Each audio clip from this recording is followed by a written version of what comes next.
I was about 17 years old when all this happened. My brother Noel was working the overnight shift at a convenience store in town, and I went with my friend Tom to visit him. We entered the shop around midnight and found him sitting behind the counter, looking bored. The well-lit store was well-stocked, full of mostly junk food and soft drinks. I noticed just inside the entrance that a $1 coin was sitting on the polished floor. It was gleaming and looked brand new. Reaching down, I tried to pick it up off the floor and found it wouldn't come up. What the hell? Tom pushed me out of the way and tried to pick it up himself and found the same thing. It was stuck to the floor. Noel burst out laughing from behind the counter. Yo, man, you guys are so gullible. People have been falling for that all night. What'd you do, superglue it to the floor? He nodded and kept laughing. Alright, I guess that's kind of funny. We sat with him behind the counter and talked for a while, waiting for my other friend Brad to show up. He was supposed to bring a board game that he had found in his basement. Every once in a while, a customer would come in, and we would try not to laugh when they attempted to pick up the coin unsuccessfully. Some would give up right away, but others got extremely frustrated and would pull out their car keys or use their fingernails to try to pry it up from the floor. Part of me couldn't help but wonder if Noel was going to get into trouble when his boss came in the morning and found the coin still fastened securely to the floor. Finally, Brad came in with a backpack and a dusty box in his hands. It was a black cardboard box, ripped and cracked at the corners. I noticed the bag he was carrying was clinking, and it sounded like it was full of glass bottles. The box containing the board game had faint writing on it that looked medieval and archaic. It read, Dungeons and Darkness. That's weird. I've heard of Dungeons and Dragons, but not Dungeons and Darkness, I said to Brad after we had exchanged greetings. Yeah, same here. We were tearing apart the basement doing renovations, and we found the box under the stairs. It was in a burlap sack with these really old bottles of Coca-Cola. He opened up his backpack and pulled out several tall bottles with the distinctive feminine curves of Coke containers. But there was no writing on them. Are you sure these are Coca-Cola? Doesn't say it on the bottles. I'm pretty sure. Anyways, I'm going to drink one, see how it tastes. Tom, Noel, and I laughed and tried to convince him that was a terrible idea. The bottles looked like they were from a century ago. His house was built in the early 1900s, so there was no way of knowing when they were boarded up under the stairs in the basement. I had them in the fridge. Come on, guys. Don't you want to see what 100-year-old Coke tastes like? We were young and bored and stupid, so we agreed. He handed each of us a bottle, and I felt the coolness of it in my hands. Holding it up, I looked at the liquid inside the bottle. It had a vague vermilion shade to it at the edges when held up against the fluorescence. We each opened up our bottles and took a sip. It was sweet and bubbly like a soft drink, but not quite. The sugary beverage was cool and refreshing. It tasted delicious despite its age, but it was nothing like Coca-Cola. See what I tell you, man? It's good. Brad looked very satisfied with himself. Yeah, want to set up the board game? Noel asked, sipping his drink. We got the game board laid out and picked our characters. I was a paladin, Noel chose a barbarian, Brad picked an elven archer, and Tom decided upon a dwarf after a long period of deliberation. Each character had a game card which showed their abilities and a special move which could be used only once per game. We also received a starting weapon. In my case, a sword. The starting location on the map where we would begin the game was, interestingly enough, labeled Shop. It was about then that we noticed there were no dice with the game. The instructions were also missing. There was no clear indication of how to start playing, other than to put our game pieces on the start location in the shop. The only other items in the box were a stack of cards, which Brad had shuffled and set beside the game board. There was nothing to do but draw a card from the stack, and so I did, and read it aloud. A visitor arrives at the shop. I flipped the card over and looked at the back of it, thinking there had to be more, but there wasn't. Taking a long sip of my syrupy sweet drink, I looked up at the sound of a bell ringing above the door as it opened. My mind was spinning as I gazed confusedly around the room. Bolting up from my chair, I gasped. It was like we had been teleported somehow to a shop in a medieval fantasy world. Potions and vials lined the shelves on the walls. Herbs hung from the ceiling, as well as furs and dried meats. Instead of fluorescence, the store was now dimly lit by flickering torches and candlelight. "Oh man, what was in that drink?" I asked Brad, feeling dizzy. He was standing up too, and all of us were looking around the room in a delirious confusion. "Blast it! What sort of black magic spellery did you boys cast on this here gold piece to bind it to the floorboards like this?" The customer at the door was on his hands and knees trying to pull up the coin from the floor. "Yo, what the hell is going on?"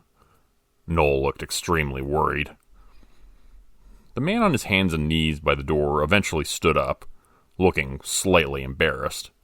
He was wearing long blue robes and a floppy, pointed hat.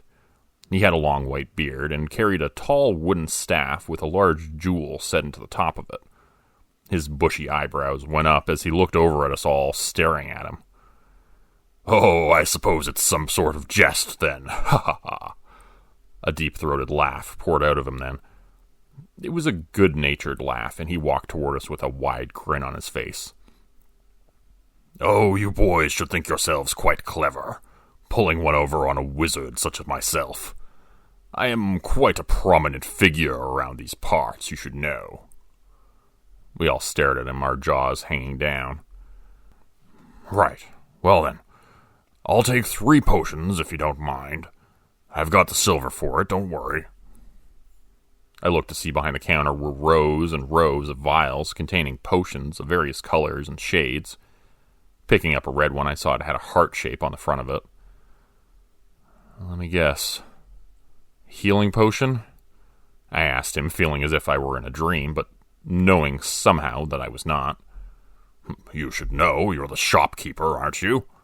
Of course, red potion for healing, green for mana, blue for... What am I telling you for? Here, give me those. I've got a date with a dragon, and I can't be late for it." He slammed his silver pieces on the wooden counter and grabbed 3 potions for himself, and stomped out angrily, muttering under his breath. We all stayed silent for a minute after he left, still completely in shock. "What the hell was in those drinks, Brad?" Tom finally shouted. All of our bottles stood empty, and I immediately regretted finishing it so quickly. But it had been pretty tasty. "Yo, look, guys, our pieces moved on the game board." Noel was staring at the board, and he was right. The pieces moved forward to the next location. "It says dungeon entrance," I noted, looking at the board. "I don't like the sounds of that." Looking up, I saw a wooden sign which was swinging at the back of the store as if it had just been struck by a strong wind. It was squeaking, hanging from a pair of rusty chains. I could have sworn it hadn't been there a second ago. "Dungeons and Darkness," it read. An arrow was pointing down a staircase, which had also recently appeared at the back of the store. The cards were missing from the game board. I mentioned this to the other guys. "Yo, I think we're supposed to go down there," said Noel. No, hell no. I'm not going down there," Tom was saying, looking extremely nervous. "I get the feeling it's the only way out of here," I said, pointing at the game board. At the very end, at the top of the board after the dungeons, was a tile marked Finish. "Nope, not going down those stairs. Not doing it. I'm staying right here until those century-old hallucinogenic soft drinks wear off." Suddenly, the entire room began to shake, and the walls started to move in toward us as if they were on rollers. They began to close in on us, and the room shrunk smaller and smaller, turning it from a square-shaped room into a hallway. The wood-beamed walls crushed the shelves in the way, and bottles fell to the floor, glass vials breaking and shattering. "Aw, hell, I don't think we have a choice, guys," I yelled, running towards the stairs. Tom and Brad ran after me, and reluctantly Noel came too, grabbing a few red potions quickly as he left the area behind the counter. I watched as the entire shop was crushed and the walls closed off the door behind us, leaving us at the top of the strange staircase. Stone steps led downward, and torches lined the rough-hewn brick walls. We made our way down and eventually reached the lower level. Weapons were hanging from a rack down there, which waited for us.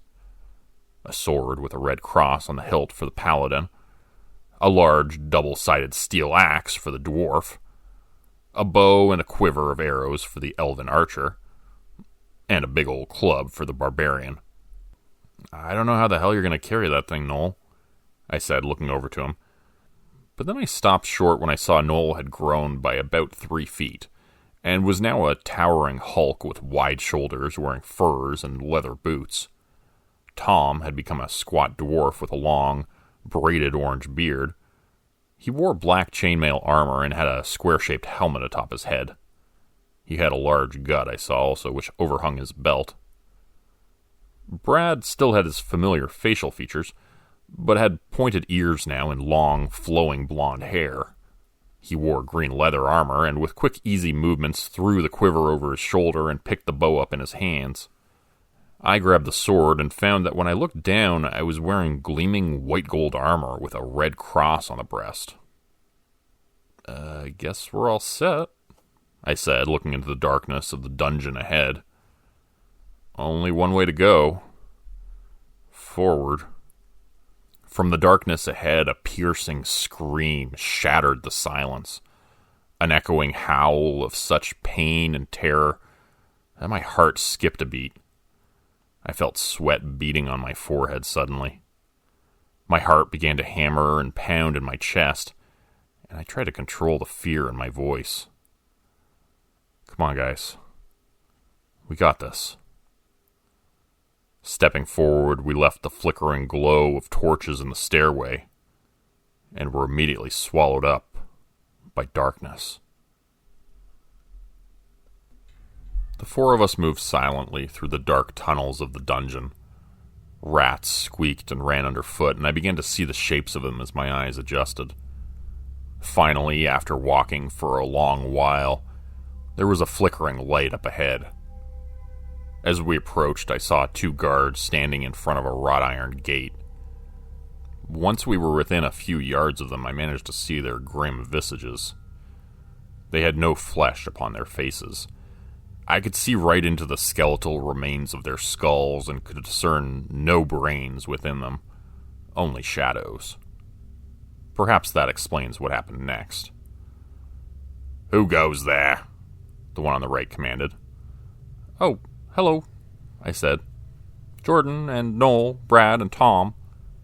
Can we go through the gate, please? We're trying to get home." "Oh, well, aren't you a gracious bunch? They're very polite, Gregor. I don't think we've ever had ones who said please before." "Oh, you're right, Kalik. They're quite well-mannered, but that's not the point. This is supposed to be a challenge. The challenge is to defeat the skeleton guards at the entrance gate, not to be polite to them." "Well, I can't see why an exception can't be made now and again." "It isn't up to you. We've been through this before." They continued bickering back and forth for a minute, and I got a bit concerned. The skeleton guards had thick plate armor and large, heavy-looking swords. I guess they would be formidable foes despite their obvious lack of gray matter. "I just want to say, you guys are doing an excellent job here," I coaxed, trying to persuade them further with kindness. "And if I run into your manager further along in the dungeon, I am going to pass along my positive comments to him. You can count on that." "Really?" the one on the left said with raised eyebrows. "Oh, definitely. I'd say you're both due for a promotion." "See?" said the one on the left. "Let's let them pass through. They'll put in a good word for us. He said it himself. No one's ever put in a good word for us before." They opened the gate for us without further discussion, and we walked through it. "Be careful," Gregor, the skeleton guard, said from behind us. "There are booby traps everywhere, and enemies around every corner." The shrill scream echoed throughout the dungeon once again. It sounded so familiar, like a woman I knew. "Who is that screaming?" I asked them. The skeleton guards chuckled. "Why don't you ask your friend?" I looked over to see Tom standing there with tears in his eyes. He was shaking his head and saying sorry over and over. "What did you do, Brad? Brad? What did you do?" "It wasn't my fault. I found the game. I opened it up. I just looked at the card. I just wanted to see what it would say." "And what did it say?" Noel asked. "The game's begun. It's all in motion. So find some friends and drink the potions. Find the one the goblin stole before we eat her heart and soul. Get to the finish. Save dear mother, for one does not receive another." We stared at him, still not comprehending what he was telling us. "I went upstairs and my mom was gone. She was just gone. I think that's her screaming. I think maybe goblins took her." "Yeah, when were you going to tell us this?" Noel was yelling, grabbing him and shaking him angrily. "You knew this game was evil and you brought us all into it?" The board game was a medieval fantasy-themed one called Dungeons and Darkness. But now it wasn't a board game at all. Now we were inside of it. As totally batshit as that sounds. "I didn't know this was going to happen. How could I have possibly known?"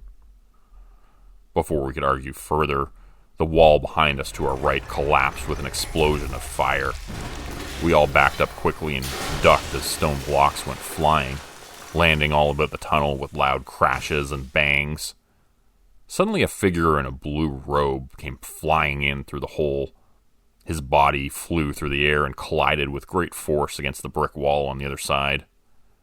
He landed on the floor in a heap and groaned. "Oh, that damn dragon," he was muttering as he stood up, dusting himself off. "Oh, hello, boys. Long time no see." "Hey, it's the wizard," I shouted, happy he was back. He was the first person we had seen in this strange fantasy world, and he had seemed decent enough, even if he had been in a bit of a hurry. "Yo, man, can you help us get out of here?" Noel asked. "And rescue my mom?" The wizard wrung his hands and made a few uncertain noises. Then he sighed resignedly and picked up his staff. I mean, I can try. I'm not the best wizard. I use a lot of red potions, but I can usually get the job done." He glanced back at the hole in the wall, still smoking, the edges of it burnt and charred. "Usually." We continued along with the blue wizard leading the way. The jewel atop his wooden staff glowed with a white light, which proved quite useful in the darkness. "The challenges become more difficult in these dungeons the further along you get. What stage did you boys get up to before I joined you?" We just came in the entrance. I kind of sweet-talked the guards, complimented them on their... I'm not really sure. They weren't the brightest. Clever boy. Paladins are typically quite charismatic. Well done using it to your advantage." I thought back to my character card when we had begun to play the game. Charisma had been one of my skills, as well as one-handed combat. I mentioned this to the others. It seemed that we had some advantages over our foes here after all, if we used them correctly. 2 flickering torches flanked another door up ahead, and we prepared ourselves for what would come next. The wizard went through first, and the rest of us followed. Immediately, the gate clanged shut with a loud noise behind us, and we found ourselves trapped in an octagonal chamber. "Okay, boys. From my experience, the first stage is almost always... spiders!" There were dozens of them. Huge black spiders the size of cats and dogs. They descended from the ceiling, and I saw one land on the wizard's hand and bite him. Green venom oozed from the wound, and he screamed in pain. Immediately, he fell to the ground, rigid and paralyzed, frozen in the exact way he had been standing before being bit by the spider. Foam poured out from the side of his mouth, and I heard him gurgling. At least he was still alive. Some help he was going to be, though, I thought to myself. I saw that Tom was already swinging his axe in wide circles, taking out several spiders at a time with his huge weapon. Armor protected him head to toe, and I saw he made short work of the spiders in one corner of the room. Brad the elf was picking off others with his bow, shooting them with effortless skill as his character sheet had promised. Each spider he killed fell from its silken thread, oozing fluorescent green blood which glowed and lit the room in an eerie light. Noel the barbarian was swinging his club and crashing it against the wall, crushing giant spiders with ease. One landed on his shoulder, though, and before he could knock it away it had bitten him, rendering him paralyzed as he twitched on the floor alongside the blue wizard. Only Tom, Brad, and I were left, and another spider suddenly lowered itself down from the ceiling. This spider was much larger than the others had been. Instead of being the size of a cat or a dog, this spider was the size of a small pickup truck. Its giant fangs protruded, and its many eyes looked at us hungrily. Hairy legs skittered on the stone floors as it prepared to attack. Other, smaller spiders came down from the ceiling as well, flanking it on both sides. My heart was pounding with fear as I stared at the massive spider. I knew we wouldn't be able to take it down without everyone's help, and 2 of our best party members were currently incapacitated. That was when I remembered the red potions Noel had taken from the shop. He had thrown them in the backpack, and I ran over and opened it up. I popped off the stopper on the first red potion and poured it into Noel's mouth, glancing towards the giant spider as it began to move toward us. His hand was trembling with terror as I tossed another potion to Tom. He poured it into the paralyzed wizard's mouth while Brad continued to fire arrows with lightning quickness at the smaller spiders closing in on us. Strangely, his quiver seemed to never run out of arrows.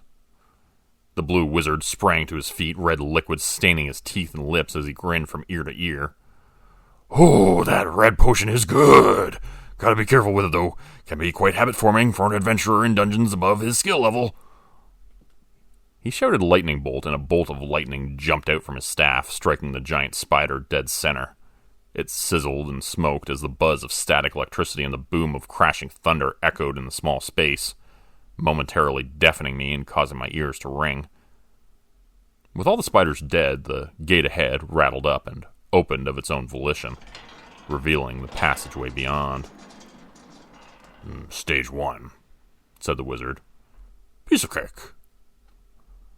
He walked forward as Noel struggled to his feet. The blue wizard stopped and looked back at us. "Before we go any further, there's one more question I have to ask of you." We nodded our heads, looking at him solemnly. "Do you have any more red potions? Because we are definitely going to need them."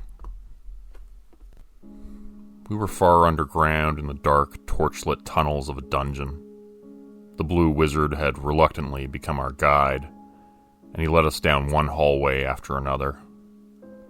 I had no idea how he was deciding which direction to go, but he seemed to know what he was doing, so I didn't question it aloud. Brad did, though. "How do you know which way to go?" "And we'll take another left from here. Watch out for that floor tile. If you step on it, poison darts will shoot out from that hole in the wall right there." Sorry, what were you asking? Oh, right. Well, I usually just head in whichever direction feels right. Wizard's intuition, you know. So you're guessing? How rude. A wizard does not guess. He posits. And I posit that just around this corner there will be another chamber room where we shall face our second challenge. Sure enough, we rounded the bend, and there it was. Another wrought iron gate which rattled upwards, and allowed us to pass through. Careful of the tripwire. There's a bucket of acid or something waiting above the doorway, I'm fairly certain. If one of you boys set it off, I'll be quite cross with you. That's good acid, after all. Pity to waste it. That's it, 1 step, 2 steps, there we go. He guided each of us through the doorway and into a room with an earthen floor and a large, dead-looking tree at the center. The tree had no light to grow by, and I could not understand how it was there. It didn't look particularly healthy. The branches were gnarled, grayish-green and black. It had a diseased-looking trunk, and no leaves could be seen growing upon it. Decapitated heads with rotten flesh were instead sprouting from it in places like nightmare fruit. At the center of its trunk, staring at us, there were two black pits that resembled eyes, and what appeared to be a yawning or silently screaming mouth beneath that. I jumped when the iron gates slammed shut behind me. We were trapped within the terrifying space until we could defeat whatever enemy was there waiting for us. But I saw no one. Are you guys as on edge as I am right now? I feel like something's gonna jump out and attack us at any second. My guess would be undead ghouls, said the wizard. Lots of them. Aim for the head or decapitate at the base of the skull. Don't forget the most important thing is... Suddenly, a vine came up probingly from the dirt and wrapped itself around the wizard's leg, pulling him downwards with incredible force. He disappeared into the loose soil a second later, and there was only a concave shape in the dirt, and a floppy blue hat where he had stood a moment before. From beneath our feet, we could hear vague, muffled screaming sounds. I don't think this is a zombie challenge, guys. I'm pretty sure we need to kill that tree before it kills us. Roots were coming up from the black earth beneath our feet, and we ran towards the tree with weapons in hand. Tom attacked the demon tree first, using his double-sided axe to deal heavy blows to the trunk. Its mouth opened wider, letting out a deafening moan of rage. It began to bleed, black liquid pouring from its side where we attacked it. But still the monstrous tree was sturdy and strong, and I saw Tom begin to quickly tire and look concerned at the lack of progress he was making. Suddenly the branches were bending and stretching out toward us from above like giant arms, the twigs closing in around us like greedy fingers. Brad was a sure shot with his bow and arrows once again, and he shot directly at the tree's eyes and mouth, causing it to become distracted with the agony being inflicted upon it. The thing quickly turned its attention to him and sent roots up through the soil at him. His terrified screams rang out through the room as they attempted to grab his legs and pull him under with the wizard. Noel the barbarian jumped up into the tree and began to break larger branches off with his huge club, reaching down and smashing at the thing's face with it as well. It seemed like our efforts were futile, I thought, as I swung my sword again and again. I was attempting fruitlessly to slice into the iron-hard trunk of the horrible tree, wincing with each jarring impact as the sword's hilt bit into my fingers, and redness and blisters began to form. But then something wrapped around my ankle and I realized I'd been standing still for far too long. The roots and vines had found me from below and they pulled me downwards with great force. I tried to scream, but no sound came out, frightened as I was after seeing what had just happened to the wizard. I kicked and twisted away as it pulled at my leg. Using my sword, I thrust it down into the dirt, trying to cut the root that had grabbed my ankle. A thin, pointed branch suddenly came down from above while I was distracted, and snuck in through a crack in my armor. It stabbed into my gut and drove itself deeper into my flesh with its sharp end. It dug and scraped at my insides as I gripped my teeth against the pain. Wailing in agony, I swung my sword blindly at it and managed to sever the branch before it could penetrate any of my vital organs. I pulled out the piece of wood which is as wide as my thumb and twice as long, beginning to feel woozy when I saw blood pouring out from the hole it left there.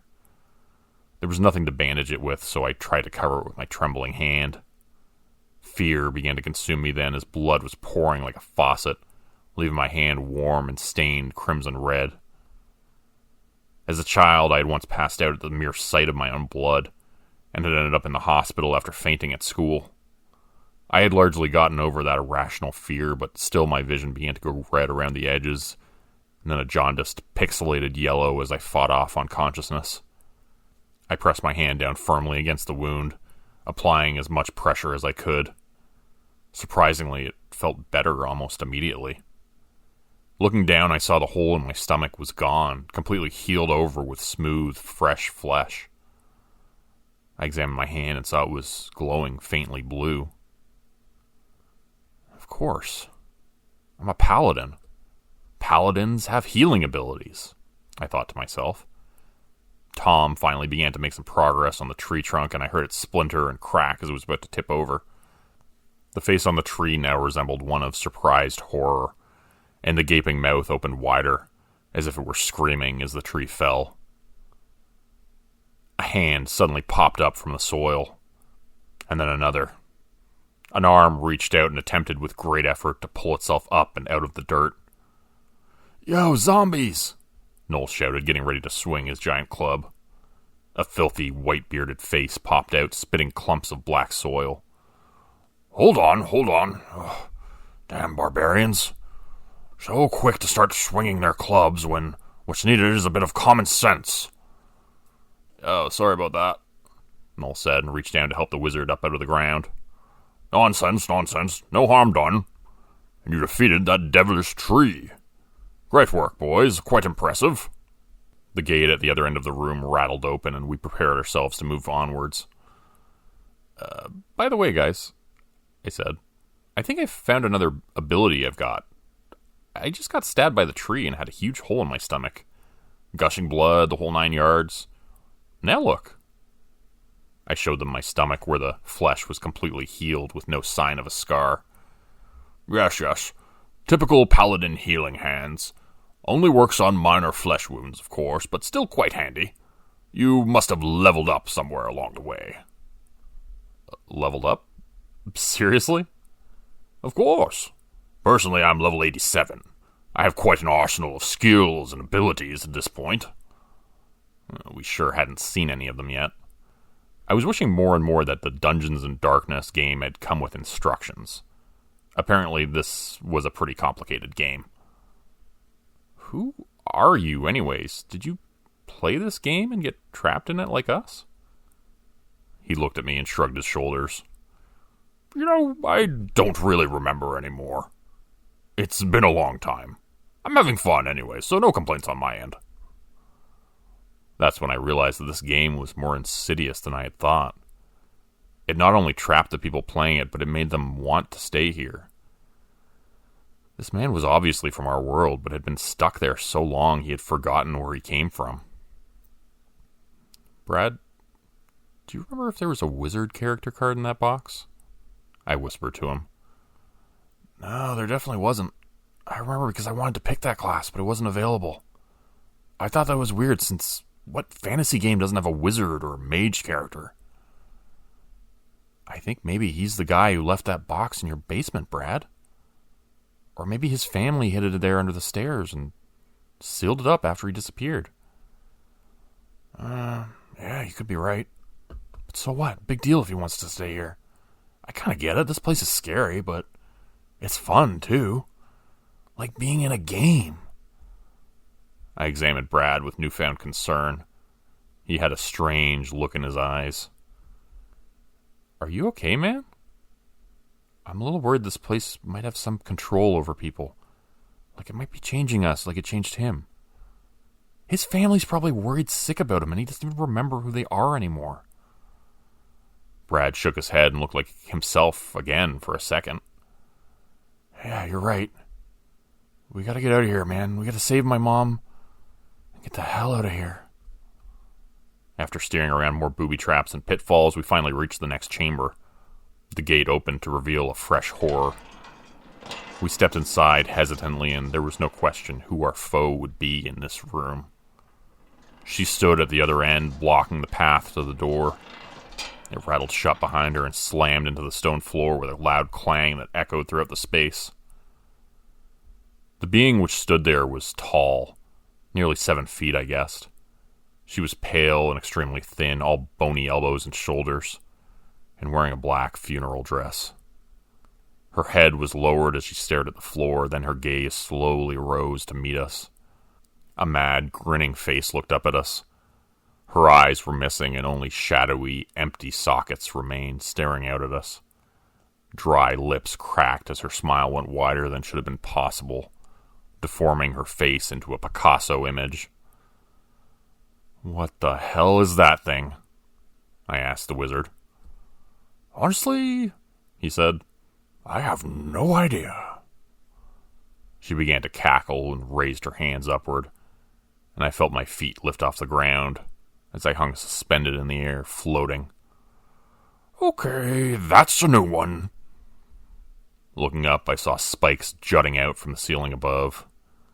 They appeared razor sharp, and I had no control as I began to pick up speed, defying gravity and heading straight towards them.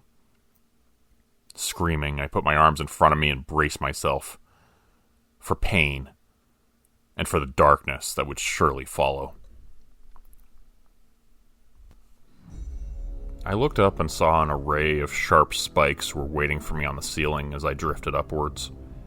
The tall sorceress had cast some sort of spell which caused us to disobey the laws of gravity, sending us hurtling towards the ceiling where deadly stalactites were waiting to impale us. Luckily for us, we had a wizard on our side. He cast a spell which created a translucent blue barrier on the ceiling. It blocked our path, and although it hurt when I slammed into it, I could feel it give way slightly, just enough so it didn't break any bones or cause any real damage. Whoop! The blue wizard bounced acrobatically off of the barrier and hurtled back downwards like a torpedo, straight towards the eyeless sorceress in her black funeral attire. She hissed like a territorial cat as he approached.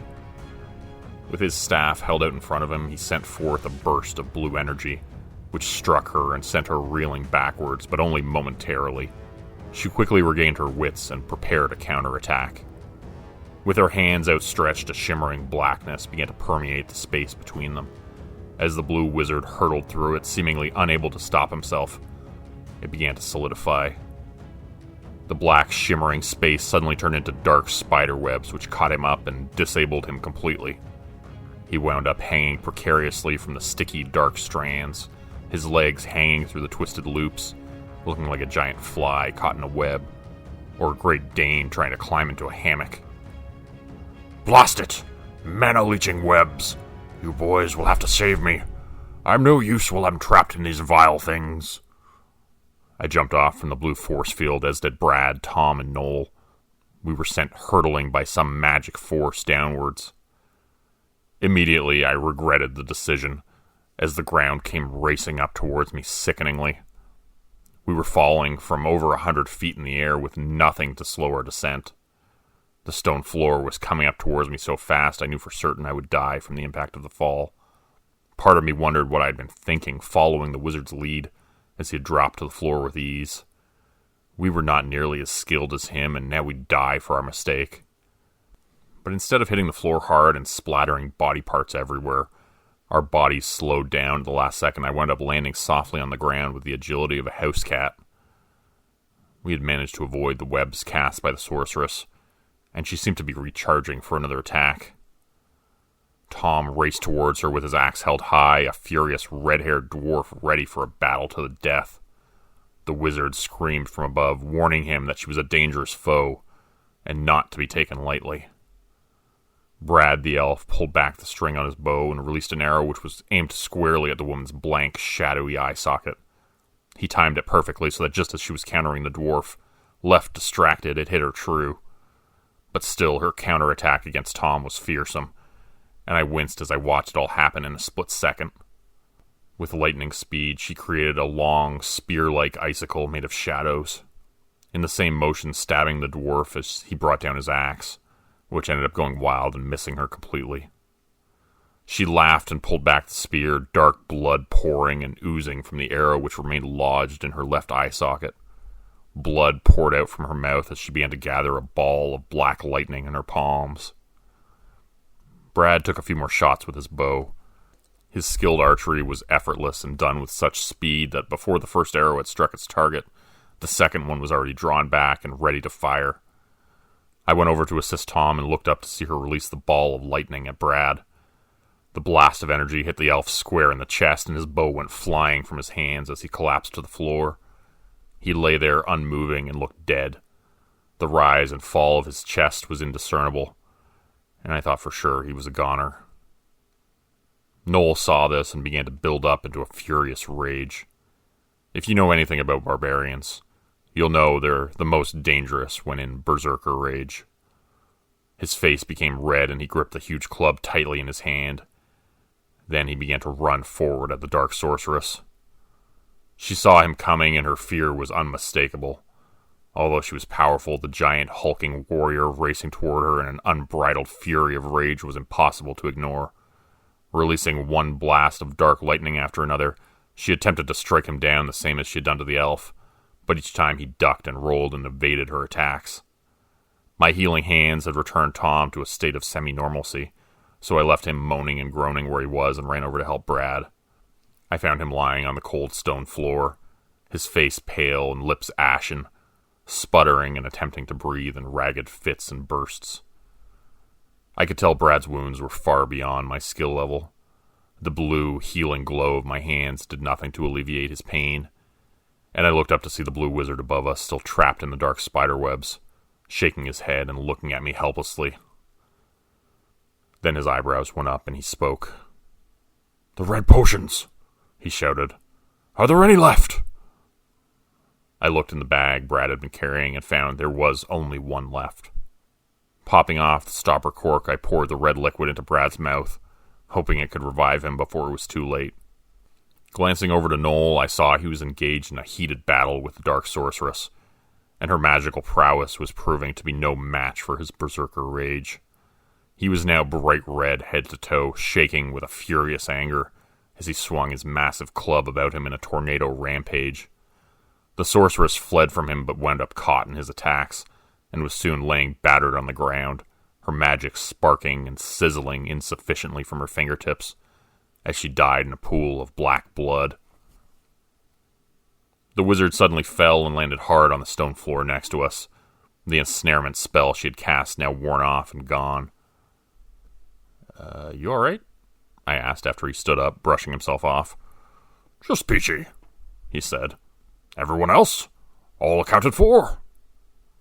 I looked around and saw somehow we were all indeed alive and well, but we were completely out of red potions now. "Not even one left?" I shook my head silently. "Well, no matter. There should be only one more chamber left to go now. After that, you'll be free to go back home if you should wish." We all looked at him with confusion.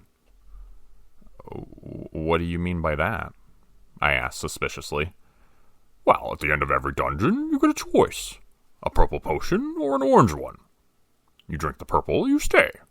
You drink the orange, you go home. Simple as that." "So you've always picked the purple one? You've never wanted to go home after one of these dungeons, even after almost dying like we just did?" He raised his eyebrows and looked perplexed. "Why would I ever want to leave this place? This is everything you could wish for. But I won't judge you if you want to go. You're only level 2, after all. You've barely scratched the surface of what this place has to offer." For some reason, that statement kind of annoyed me. It made me want to prove him wrong, but then I shook it off and told myself not to be silly. This place was a trap. We had already realized that. I couldn't afford to forget it now. This dungeon wanted to keep us here, to feed off of us. To be honest, I didn't know if that last part was true, but it felt right, especially when I looked at the long, bearded face of the decrepit blue wizard, who couldn't even remember who he was anymore. No, we had to get out of here. Even if he wanted to stay, I had to make sure the 4 of us escaped. "Okay, we'll give it some thought," I lied. "Now, can you help us get through the final chamber of the dungeon, so that we can all, level up?"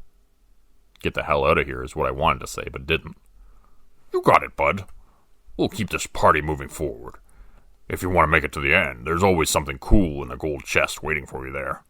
I call dibs on any legendary magical items, though." "Fair enough." The blue wizard continued to lead us through the dungeon down more twisting, turning corridors. Booby traps and pitfalls became more and more frequent, even secret doors opening up here and there to reveal undead ghouls who crept up silently from behind when we thought we were safe, nearly killing us several times. Each time we evaded serious injury and managed to dispatch them, although I did need to use my healing hands a few more times. Once even on the blue wizard, who missed a trapped floor tile and wound up getting shot with a poisoned dart. Eventually, though, we made it to the final chamber of the dungeon. We entered a room made of skulls. The walls were lined with coffins from floor to ceiling, and the whole place looked like a giant cathedral or monastery. pews were lined in rows, and we walked past them silently as we made our way towards the dais at the front, where I could see someone sitting on a huge throne. There, at the front of the chamber, was a man dressed all in black, a hood covering his face, which was shrouded in shadows. An ornate and ancient-looking pointed obsidian crown sat atop his head. He was tapping his finger impatiently on the armrest as we approached. "Ah, Lord Necromancer, we meet again," said the wizard, his eyes cold and hard. His demeanor was always jovial and happy, and I had never seen him look like this before. "You've met him before?" I asked. The wizard's eyes widened with realization and remembrance. They flicked back and forth as if picturing a great many things in his mind's eye, memories passing through his vision like movies played upon a screen in his thoughts. "Elizabeth," he whispered. "I remember now. Why I never wanted to leave this place. Why I always chose to stay." We looked at him, still not comprehending. "It was him. We played this game together once upon a time. Elizabeth and I. We both fell into the game, the same as you four. We almost made it through to the end. But then, he took her from me. No matter how many times I kill him, it isn't enough. It's never enough." The dark hooded figure on his throne began to laugh, a deep, throaty chuckle that echoed throughout the room.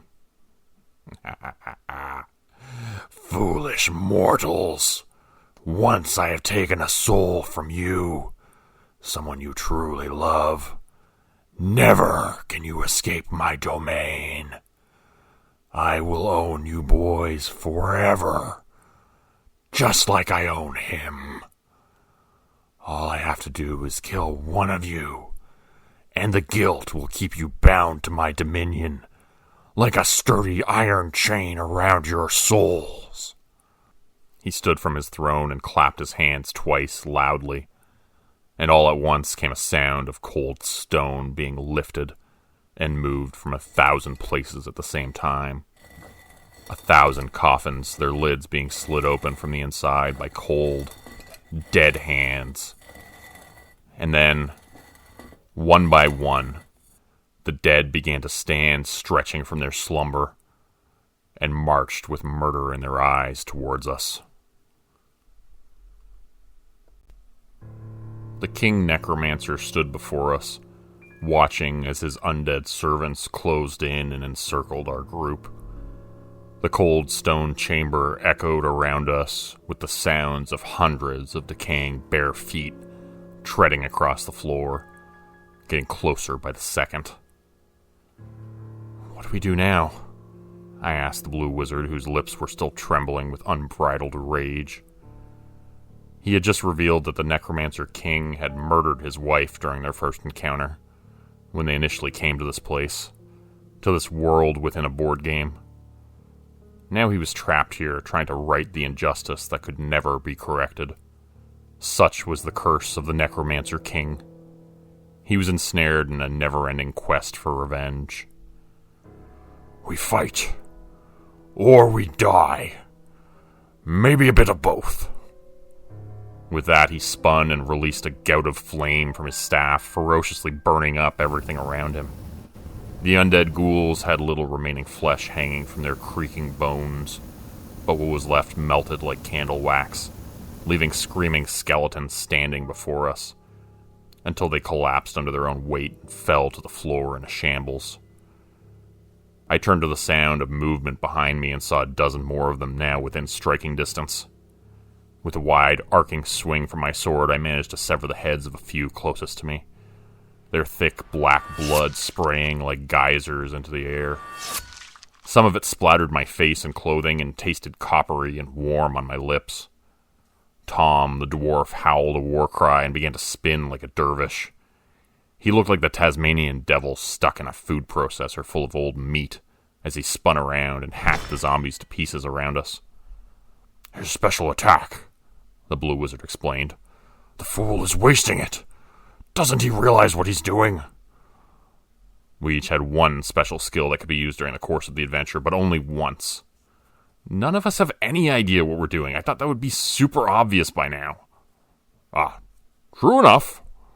By my count, we had only a couple special attacks left.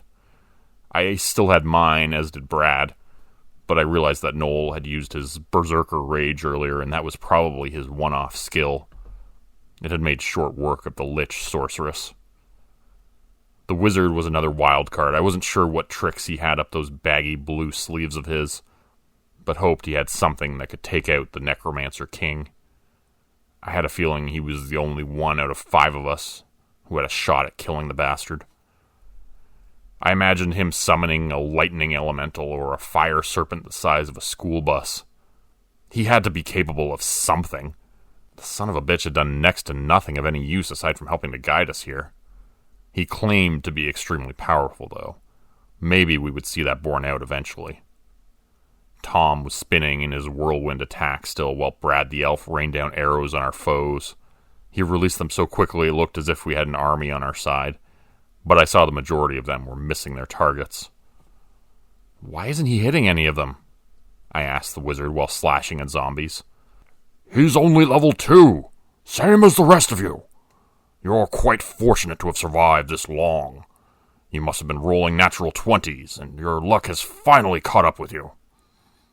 He turned and blew a gust of freezing wind from his staff, which turned the nearby zombies into ice cubes. They fell to the stone floor and shattered into a million tiny pieces.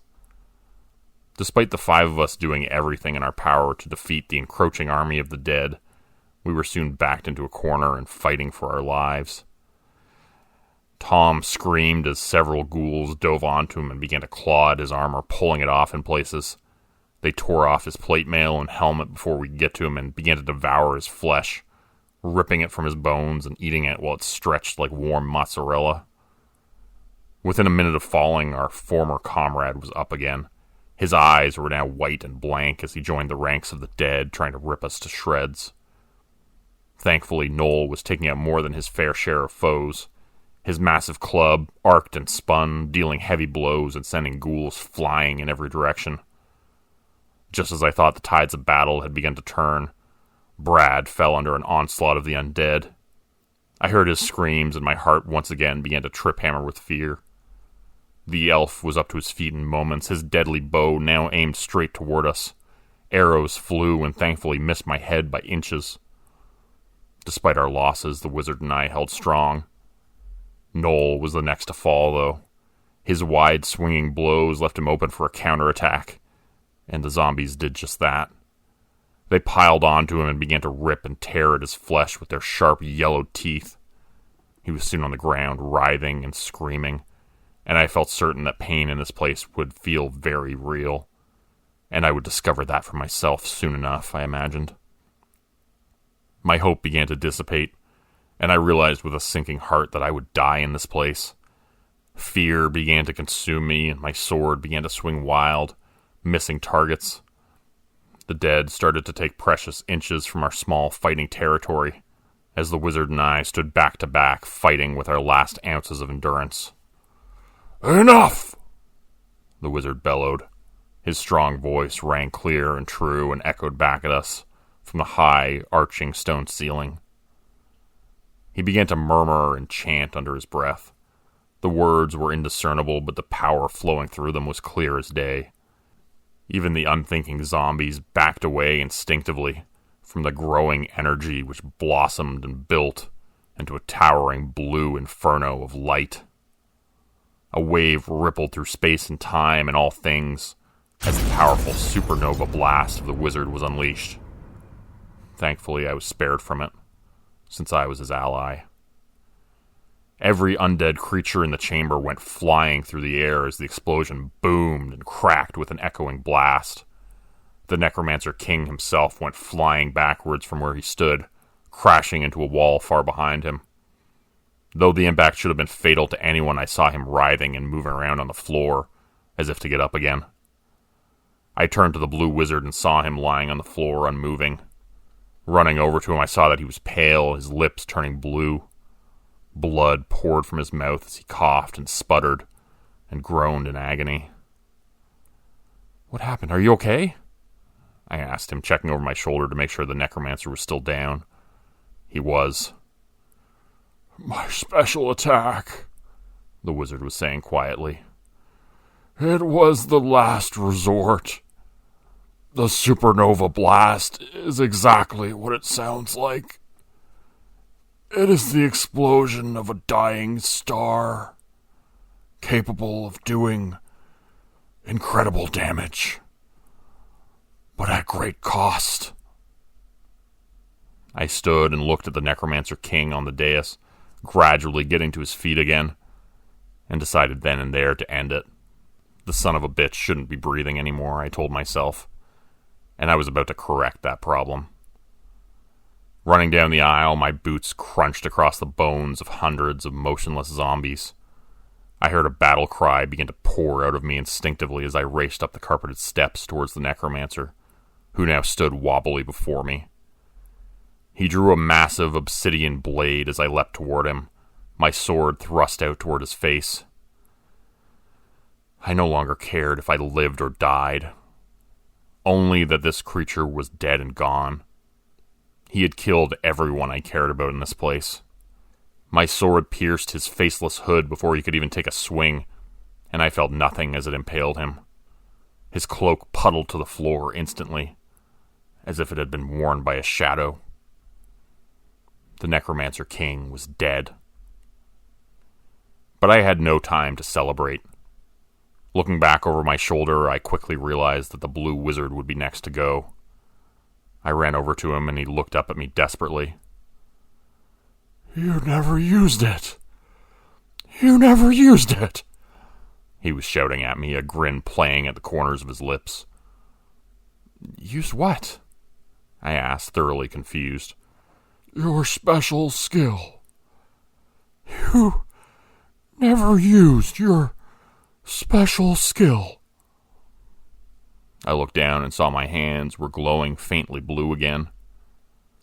I had forgotten all about it. I read all the character cards so carefully, but I forgot, he told me, his words barely audible now. It escaped my mind until just now.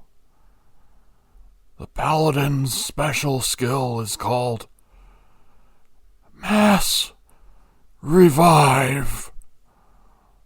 He took a final breath and, with his eyes still open, expired. His pupils stared out into space, fixed and pinpoint. I realized I hadn't read my character card properly, instead only briefly skimming it. And what a thing to miss. I didn't hesitate. The power was ready to be released, and I only had to direct it. And so I did. I laid my hands on each of them, and they stood a second later. Noel rose to his feet, looking human again. Then Tom and Brad followed. And finally, the blue wizard stood, looking fully healthy and restored once again. But I wasn't finished. I searched the room with my mind for one more lost ally. Someone from a campaign long before ours. Someone who was long believed irretrievable.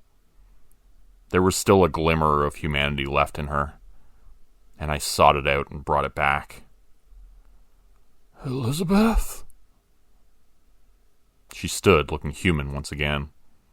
A woman in her 30s, by the looks of her, with a worried face and light mousy brown hair. Her pale blue eyes searched the room, confused, unsure, and then she saw his face. They ran to each other. The blue wizard and his lost love. The two embraced as the four of us stood watching, happy to see the man finally free of his curse. Suddenly, an enormous golden chest appeared before us. It sprang open and its glowing contents were revealed. Armor and weaponry that looked powerful and ornate. Brad reached his hand in to grab a dagger that looked especially powerful and glowed red with a magical aura. I slapped his hand and looked him sternly in the eye. No touching, remember? This place wants to keep us here. We're only interested in these. I pulled out a pair of potions in beakers, one purple and one orange. Which did you say will take us home? I asked the wizard. Well, purple you stay put, orange gets you out. I took the cork out from the orange vial and offered to be the guinea pig. The wizard held the bottle so it wouldn't fall to the floor and break if I suddenly disappeared. Bringing the potion up to my lips, I prepared myself to be transported back to Earth, back to reality. Hang on, Brad shouted. What? How do you know the orange one takes you home? You never tried it.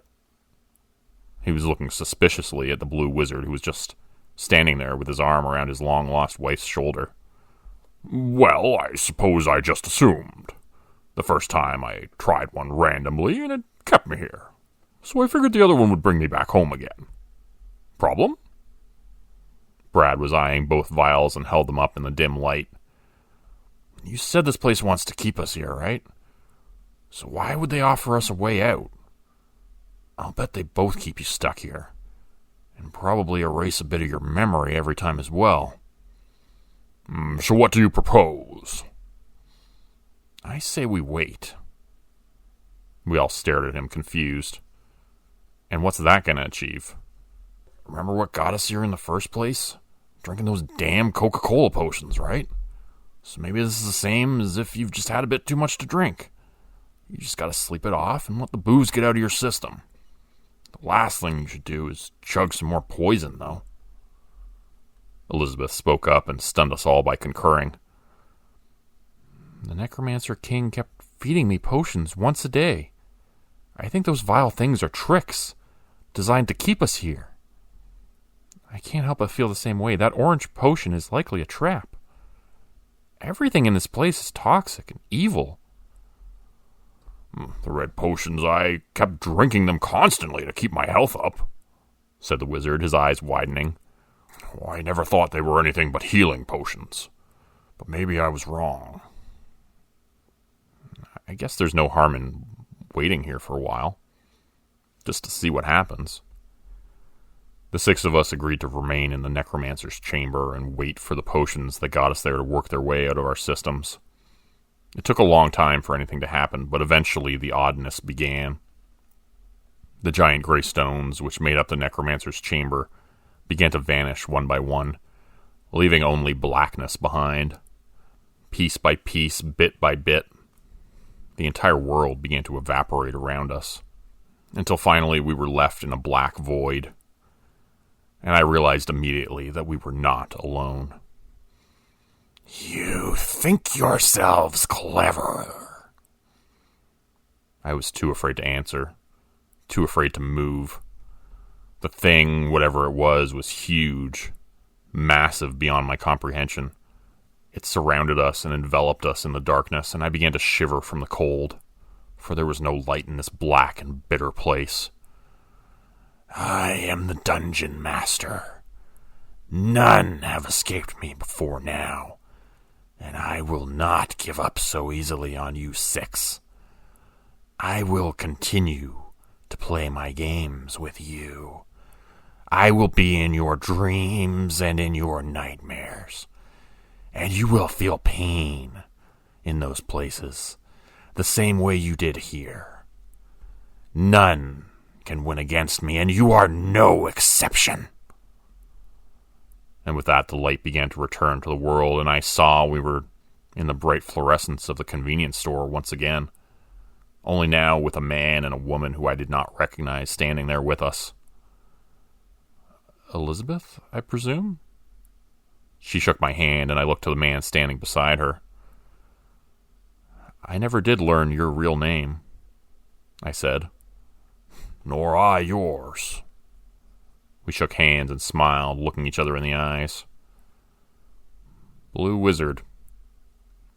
Paladin, he responded. Pleasure to meet your acquaintance. What the hell is this coin doing superglued to the floor? And what's this? Are you having a party back there behind the damn cash register? Noel's boss was standing up from where he had been kneeling down on the floor, trying to pick up the coin that had been glued there as a prank, the memory of which felt long ago and ancient to me now. like another lifetime. Luckily, people in our town are pretty honest, because nobody robbed the place in the late night hours that we were gone, although time seemed to work differently in the dungeon and stretched out much longer. We had still been gone long enough that there was a tidy little pile of bills and change on the counter where some kind soul had put up a sign saying, "Honor System," which Noel hastily threw in the trash. The 5 of us ran out of there pretty quickly and went our separate ways, vowing to keep in touch with the Blue Wizard and Elizabeth. We left Noel behind to get yelled at by his boss. Lying in bed that night, with only a few hours remaining until morning, I had trouble falling asleep. I kept thinking about what the dungeon master had said in the darkness, how we could never truly escape him or that place. I felt like he was right. Of course he was.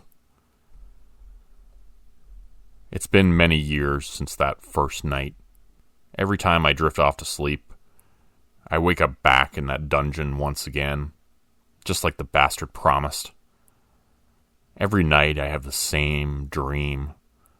I'm back down there, in those winding, twisting tunnels. Only now I don't have my friends with me. There's no blue wizard to guide me.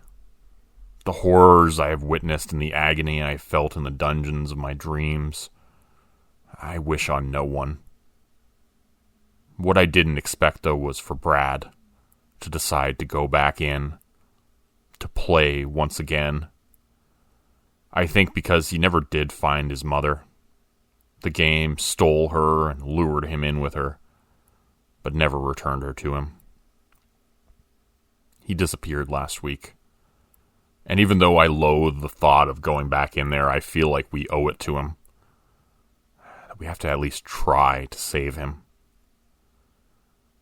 If you don't hear from me again, don't come looking for me. That's exactly what he wants. More victims. The dungeon master always wins. Today's video was supported by patrons like Mark from Earth, Crimson Muse, Joy Burton, Diane Showers, Mark Sewall, Cheryl James, Pick Your Sticker, Teddy Dog, Clue 404, Mamakato, Dante Kincaid, Zarin Ray, Angela Donovan. If you'd like to help support the channel, please consider joining my Patreon page at patreon.com/Jordan Grupe Horror. As a patron, you'll get access to bonus videos and content. You'll be credited at the end of every video going forward. And if you decide to stay for 3 months, I'll name a character after you, which will be featured in the next Hollow's End story. Links to join are in the description. Thanks everyone for listening. Please like, subscribe, and comment to help the channel continue to grow. And see you again next time at 4 p.m. Eastern Standard Time. Hope you have a great night.